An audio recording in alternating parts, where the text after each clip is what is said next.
సీజనల్‌గా వచ్చే ఏ ఫ్రూట్స్ అయినా, వెజిటబుల్స్ అయినా మనమైతే వాటిని మంచిగా ఆ సీజన్స్‌లోనే తింటే ఆ టేస్ట్ అనేది చాలా బావుంటుంది.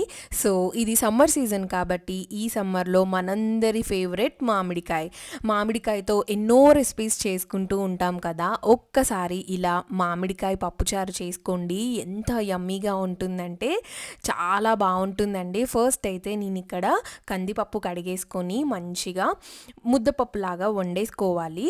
అయితే మనము కందిపప్పు పెట్టినప్పుడే కుక్కర్‌లో ఒక ప్లేట్‌లో మామిడికాయను కూడా నీట్‌గా వాష్ చేసేసుకొని కాయకి కాయ పెట్టేసుకోవాలి. దాని తర్వాత మామిడికాయ ఎలాగో విజిల్ ఇచ్చాం కాబట్టి కంప్లీట్‌గా ఉడికిపోతుంది. పైనున్న పొట్టంతా తీసేసి మామిడికాయ గుజ్జుతో సహా పప్పులో మనం మంచిగా కలపాలండి.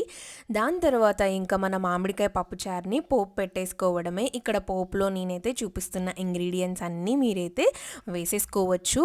మామిడికాయ ఎలాగో పుల్లగా ఉంటుంది కాబట్టి చింతపండు అలాంటివి మనం ఏమి యూజ్ చేయాల్సిన అవసరం లేదు. మనం మంచిగా తాలింపు చేసుకున్నదే ముద్దపప్పులో వేసేసుకొని సరిపడా కన్సిస్టెన్సీకి మీరైతే వాటర్ యాడ్ చేసుకొని బాగా మరగనిచ్చి స్టవ్ ఆఫ్ చేసుకుంటే పుల్ల పుల్లని మామిడికాయ పప్పుచారు అయితే రెడీ అయిపోతుంది.